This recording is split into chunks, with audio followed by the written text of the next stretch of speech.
Congressman Mark Walker of North Carolina introduced federal legislation which would allow student athletes to profit from their name and their image. Yeah, but not everyone is a fan of the proposal. Jared Hill is in our Washington News Bureau with those details.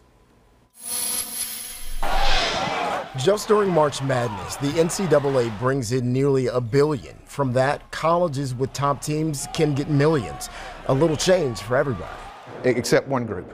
That's the student athlete. The NCAA's amateurism rules block student athletes from profiting off of their college sport, but Congress might change that. You're getting a scholarship, so therefore, why should you make money? We are saying this is the part that we weigh in because it's restrictive on the rights of Americans. A new bill would amend the U.S. tax code, making it so that if the NCAA wants to stay tax exempt, it can't substantially restrict a student athlete from using or being reasonably compensated for their name, image, or likeness. We're not saying they have to go wear their jerseys and do all those kinds of things, but to be able to go back to their towns or to go to some place where they can be able to use that image or likeness to be able to supplement their income. A lot of kids don't have the talent level to get to the next level, and a bit opportunity to make some money, save some money. The proposed legislation is intentionally light on the details, keeping most of the power with the NCAA and the schools. Hopefully this is a motivation to begin to get this process moving.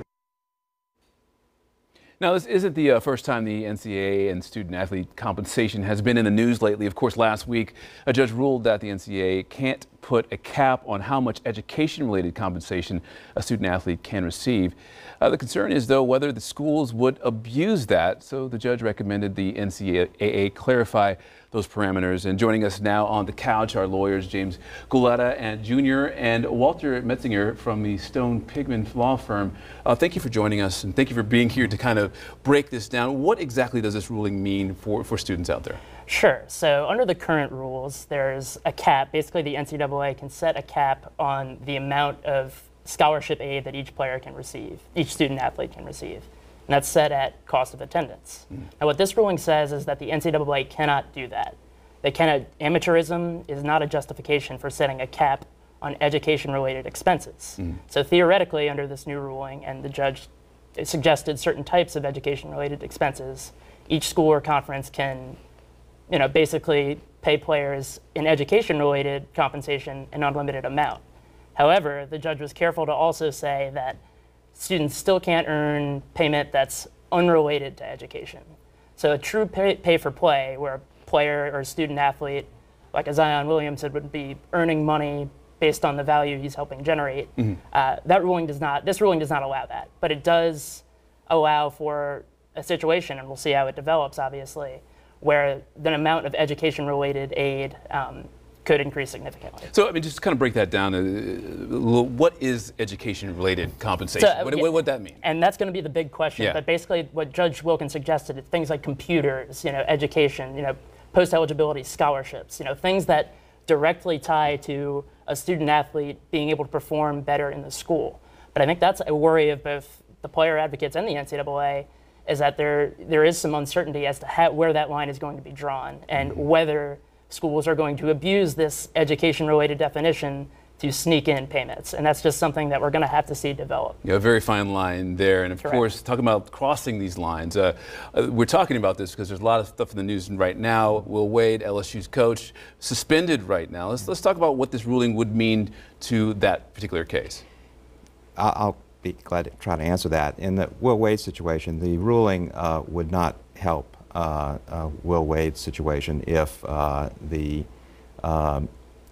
evidence that is of concern to LSU and the university involves some kind of compensation to either the player or his parents that is not related to education.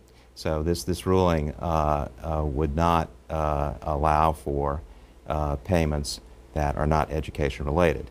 And the Wade situation is it's difficult for everyone for the way in which it's come up. It's difficult for Mr. Wade and the way it's come up in another criminal proceeding where he's now been subpoenaed. Difficult for LSU if he still continues to decline to speak to them about the situation, which puts them in a difficult position to avoid doing what they've done, which is dissuspending. Of course, the Will Wade situation is ongoing investigation, but let's talk about some of the past investigations. If this ruling does stand true. What does this mean for people who've been litigated in the past? Can you go back and reclaim some of these damages? Or? Well, that's an interesting question.